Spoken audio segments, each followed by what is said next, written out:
Halo, selamat datang di video belajar kali ini. Pada kesempatan kali ini, saya akan menjelaskan tentang cara menyiapkan perangkat pemanduan wisata. Disimak ya. Pernahkah kalian mengikuti tur sebelumnya dan berpikir bagaimana seorang pemandu wisata dapat menjelaskan segala informasi dengan begitu fasih, percaya diri, serta dapat menerapkan sikap yang profesional, tetapi tetap ramah dan supel kepada wisatawan. Hal ini harus dipersiapkan perangkatnya, mulai dari informasi sampai sarana dan prasarana tur yang akan dijalani. Disinilah sisi tugas seorang pemandu yang tidak terlihat oleh wisatawan.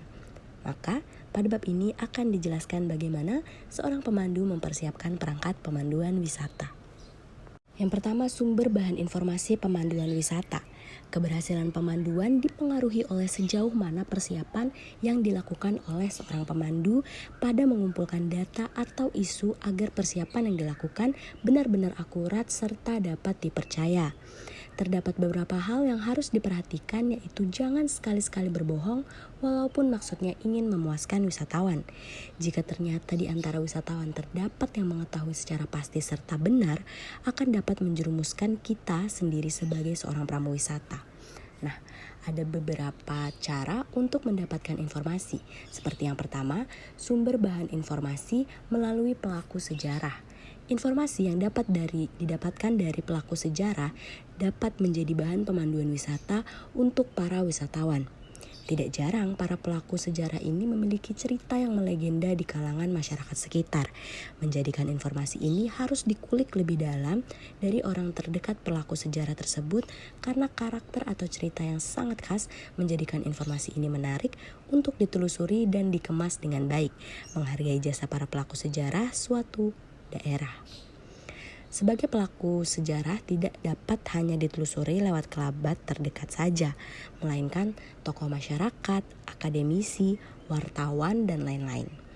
Dari hal yang bersifat sederhana, kita bisa kembangkan melalui berikut, seperti gedung dan bangunan bersejarah, peristiwa bersejarah, dan kebudayaan bersejarah seperti asal-usul dari tarian, lukisan, lagu rakyat, pakaian, dan adat budaya. Yang kedua, geografis objek wisata. Geografis suatu objek wisata dapat dibuat dan disusun menjadi materi pemanduan yang unik dan atraktif sehingga akan menambah informasi dan pengalaman bagi wisatawan. Misalnya, cuaca dan iklim suatu daerah akan berimbas pada kultur dan kebiasaan suatu masyarakat tertentu.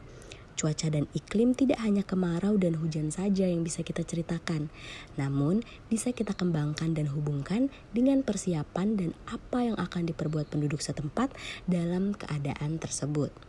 Misalnya, kita dapat kembangkan seperti cara bercocok tanam padi, musim menuai, peralatan tradisional yang masih digunakan, kondisi geografis, kondisi sosial dan masyarakat, maupun penggunaan sistem pengairan.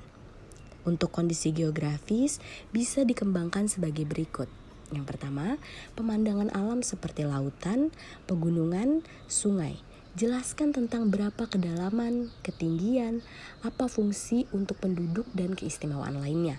Yang kedua, keadaan tanah dan hasilnya, tambang dan mineral lainnya ataupun kesuburan yang dikaitkan dengan hasil bumi penduduk setempat. Yang ketiga, fenomena alam atau gunung berapi, perubahan atau gejala perubahan alam atau evolusi.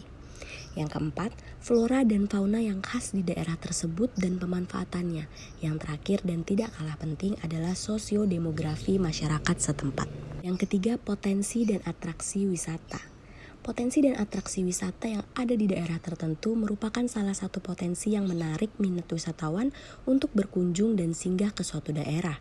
Dan potensi inilah menjadi salah satu peluang bagi pramuwisata untuk menjadikannya sebagai bahan materi pemanduan yang disuguhkan dalam berbagai variasi.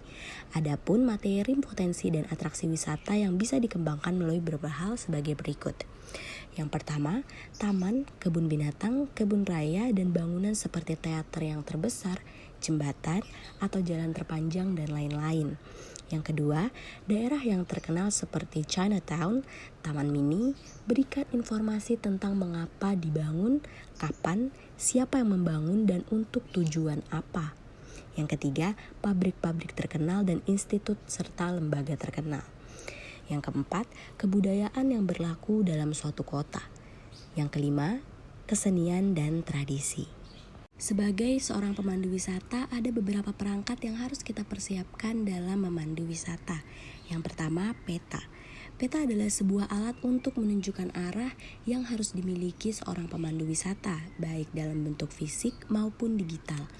Dengan jarak tur yang cukup jauh seperti overland tour, fungsi peta ini sangat membantu pemandu wisata serta driver untuk menunjukkan arah serta posisi terkini.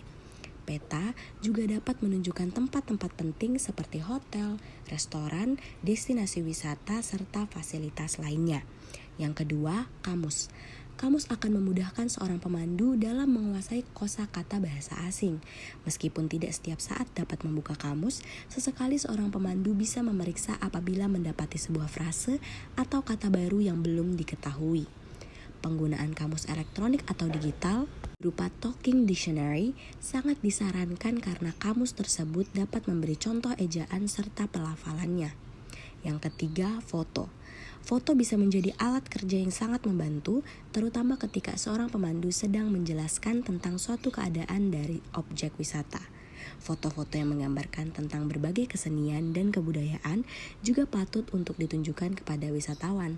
Karena belum tentu ketika berkunjung ke suatu negara atau daerah yang memiliki acara seni dan budaya yang dilaksanakan pada tanggal-tanggal tertentu membuat opsi mengabadikannya dengan foto.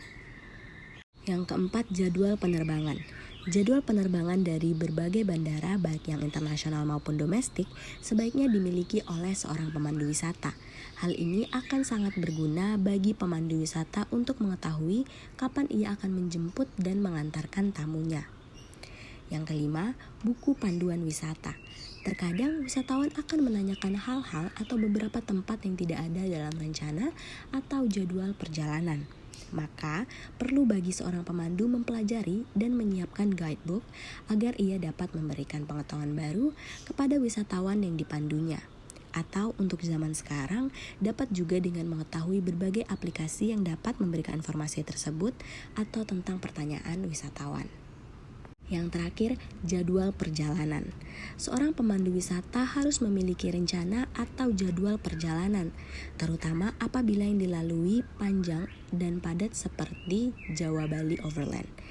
Jadwal ini berfungsi untuk efisiensi waktu selama perjalanan, jadi seorang pemandu tidak akan membuang-buang waktu dan tur akan berjalan sesuai dengan itinerary. Nah, kita udah sampai nih di akhir video. Gimana? Semoga membantu ya. Sampai jumpa di lain kesempatan. Bye.